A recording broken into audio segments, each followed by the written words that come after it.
നമസ്കാരം. എല്ലാവർക്കും റെഡ് റോസസിലേക്ക് സ്വാഗതം. എല്ലാ ആദ്യാക്ഷരം കൊടുക്കണ കുരുന്നുകൾക്കും എൻ്റെ നവരാത്രി ആശംസകൾ. അവർ വലിയ വലിയ വലിയ ഉന്നതിക്ക് പഠിച്ചു പോട്ടെ എന്ന് ഞാൻ മനസ്സുകൊണ്ട് ദൈവത്തിനോട് പ്രാർത്ഥിക്കുന്നു. എപ്പോഴും നമ്മൾ ഓരോ കറികളും ഒക്കെ അല്ലേ ഉണ്ടാക്കുന്നത്. അപ്പോൾ നമുക്ക് ഇന്നൊരു പൊട്ടാറ്റോ കൊണ്ട് ഒരു പുതിയ റെസിപ്പി ഉണ്ടാക്കിയാലോ. പൊട്ടാറ്റോ കൊണ്ട് ഞാൻ ഒരു കട്ട്ലറ്റാണ് ഉണ്ടാക്കുന്നത്. വളരെ സിമ്പിൾ കട്ട്ലറ്റാണ്. എങ്ങനെ എളുപ്പത്തിൽ കട്ട്ലറ്റ് ഉണ്ടാക്കാമെന്ന് നിങ്ങൾക്ക് ഇതിന്ന് കണ്ട് മനസ്സിലാക്കാൻ പറ്റും. പൊട്ടാറ്റോ ആർക്കാ ഇഷ്ടപ്പെടാത്തതല്ലേ? പൊട്ടാറ്റോ ചേർക്കാത്ത കൂട്ടാനുണ്ടോ? സാമ്പാറായാലും എന്ത് കറിയായാലും മസാലക്കറി ആയാലും സബ്ജി ആയാലും ഒക്കെ ഏറ്റവും വേണം ഉരുളക്കിഴങ്ങ്. അപ്പോൾ നമുക്ക് അത് വെച്ച് നല്ല ഒരു കട്ട്ലറ്റ് ഉണ്ടാക്കാൻ നോക്കാം. നമ്മുടെ അടുക്കളയിലേക്ക് പോവാം. എൻ്റെ വീഡിയോ നിങ്ങൾക്ക് ഇഷ്ടപ്പെടുകയാണെങ്കിൽ നിങ്ങൾ ലൈക്കും ഷെയറും ചെയ്ത് ഞാൻ പ്രോത്സാഹിപ്പിക്കണം കേട്ടോ. പൊട്ടാറ്റോ കട്ട്ലറ്റ് ഉണ്ടാക്കാൻ വേണ്ടിയിട്ട് ഒരു 3 പൊട്ടാറ്റോ നന്നായി വേവിച്ച് മാഷ് ചെയ്ത് വെച്ചിട്ടുണ്ട്. കുറച്ച് ഉപ്പ് വേണം, ഗരം മസാല, മുളക് പൊടി, ചാട്ട് മസാല, കുരുമുളക് പൊടി, 2 സവാള ചെറുതായി അരിഞ്ഞത്, 3 പച്ചമുളക്, കുറച്ച് ജീരകം ചെറുതായിട്ട് ഇങ്ങനെ പൊടിച്ചത്, ഒരു 1/4 ടീസ്പൂൺ മതിയിട്ടാ. ഇഞ്ചി ചെറിയൊരു കഷ്ണം, മല്ലിയില ആവശ്യത്തിന്, മല്ലിയില എത്ര ഇടണോ അത്രയും നന്നാവും. പിന്നെ വെളുത്തുള്ളി ചെറുതായിട്ട് ചോപ്പ് ചെയ്തത്. ബ്രെഡ് ക്രംസ് ആണത് കേട്ടോ. ബ്രെഡ് ക്രംസ് ഇല്ലെങ്കിൽ നമ്മൾ റസ്ക് പൊടിച്ചാലും മതി. ഇത് കോൺഫ്ലോർ കലക്കി വെച്ചതാണ്. ഇത്രയും ഇൻഗ്രീഡിയൻസേ നമുക്ക് വേണ്ടൂ ഒരു നല്ല ഒരു പൊട്ടാറ്റോ കട്ട്ലറ്റ് ഉണ്ടാക്കാൻ വേണ്ടിയിട്ട്. അപ്പോൾ നമുക്ക് കട്ട്ലറ്റ് ഉണ്ടാക്കാം. പാനിലേക്ക് കുറച്ച് കോക്കനട്ട് ഓയിൽ ഒഴിക്കാം. കോക്കനട്ട് ഓയിൽ ഒന്ന് ചൂടാവട്ടെ. ചൂടായി കഴിഞ്ഞാൽ അതിലേക്ക് നമുക്ക് ഈ ക്യുമിൻ സീഡ്സ് ഇട്ട് കൊടുക്കാം.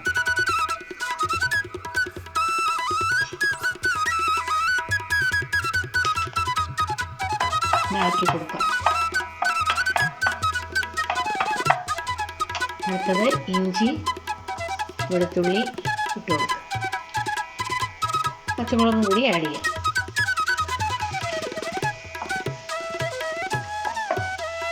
വളരെ സിമ്പിളാണ് പൊട്ടാറ്റോ കട്ട്ലറ്റ് ഉണ്ടാക്കാൻ വേണ്ടിയിട്ട്. ഇതിലേക്ക് നമുക്ക് ഈ സവാള ഇട്ട് കൊടുക്കാം. ഇഞ്ചിയും പച്ചമുളക് ഒക്കെ ഓരോരുത്തരുടെ എരിവിനനുസരിച്ച് മതി കേട്ടോ. സവാള നന്നായിട്ടൊന്ന് മൂക്കട്ടെ. മല്ലിയില പിന്നെ മൂപ്പിക്കേണ്ട ആവശ്യമില്ല. കറിവേപ്പില ചിലവർ ചേർക്കും, നിങ്ങൾക്ക് ആവശ്യമുണ്ടെങ്കിൽ ചേർത്തോളൂ. ഞങ്ങൾ ചേർക്കണില്ല. മല്ലിയിലയാണ് ഞാൻ ഇട്ട് കൊടുക്കുന്നത്. മല്ലിയിലയുടെ മണം അടിപൊളിയല്ല. ഇതിലേക്ക് ആവശ്യമായ ഉപ്പും മഞ്ഞൾപ്പൊടി ഇട്ട് കൊടുക്കാം. 1/4 ടീസ്പൂൺ മഞ്ഞൾപ്പൊടി കേട്ടോ.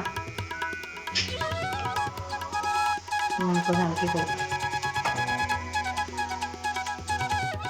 ഇതിലേക്ക് നമുക്ക് എല്ലാ മസാലകളും കൂടി ഇട്ട് കൊടുക്കാം കേട്ടോ.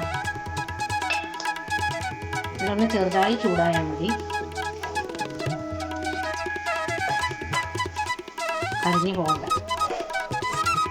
ആ മാഷ് ചെയ്ത് വെച്ച പൊട്ടാറ്റോയിലേക്ക് നമുക്ക് ഇതാണ് ഇട്ട് കൊടുക്കാം.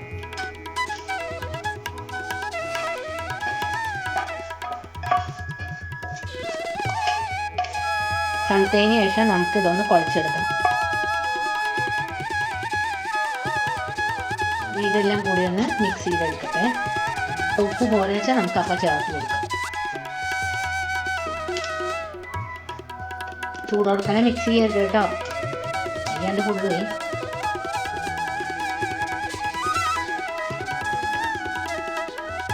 നമുക്കത് മല്ലിയില ചേർക്കാം. മല്ലിയില എത്ര ചേർക്കണോ അത്ര ടേസ്റ്റ് ആട്ടോ അത്.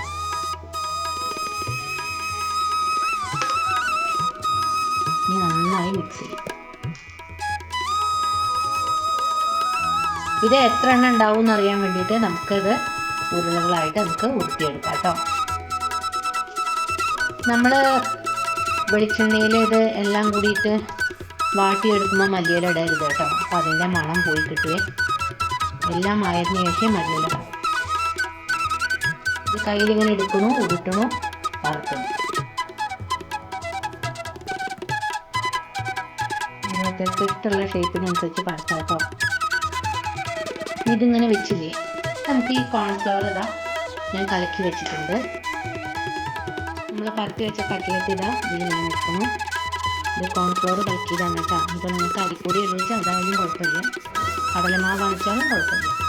ഇതിങ്ങനെ ബ്രെഡ് ക്രംസിൽ എല്ലാ ഭാഗത്തും ആക്കുന്നു. എന്നിട്ട് ലാസ്റ്റ് എല്ലാം കൂടി ഒരുമിച്ച് നമുക്ക് ഫ്രൈ ചെയ്യാം. ഇത്രയും പണിയാണ് കേട്ടോ.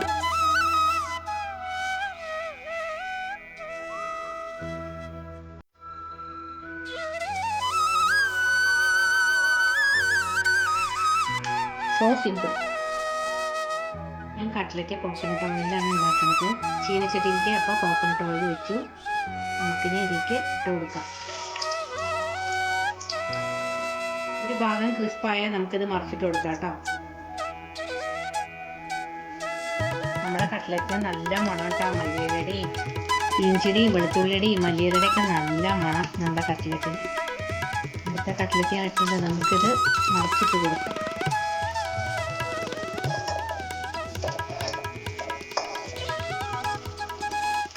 ലോ ഫ്ലെയിമിൽ വെച്ചാൽ മതി, അപ്പോഴേ അതിൻ്റെ ഉള്ളിൽ നന്നായിട്ട് വേവുള്ളൂ കേട്ടോ. ഇത് ഓരോന്നായിട്ട് നമുക്കിങ്ങനെ ഉണ്ടാക്കിയെടുക്കാം.